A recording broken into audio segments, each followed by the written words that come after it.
person, you may be entitled to spousal Social Security. This is something that really confuses people because of divorce and everything else. How does this work? There's something specific that I want to bring up that I've seen a couple times now. Now, a spousal benefit with Social Security means if you have a spouse that worked, paid into Social Security, if they are eligible for something, then that means you as a spouse are potentially eligible for something as well.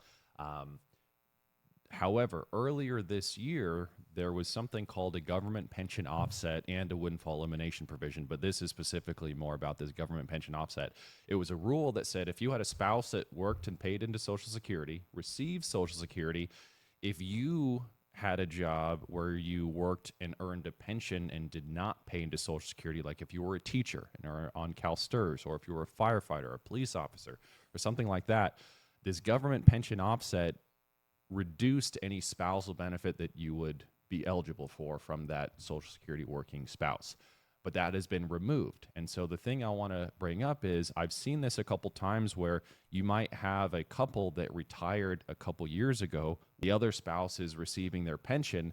Now, because of that repeal this year, that pension earning spouse is entitled to receive a Social Security benefit from that working spouse because that rule no longer prevents it. But the Social Security Administration is not aware of that happening, so that person needs to go and apply with Social Security to start getting that going. And that might be $1,000 to $2,000 a month that they're not receiving that they are now eligible for. So it's something that's very important.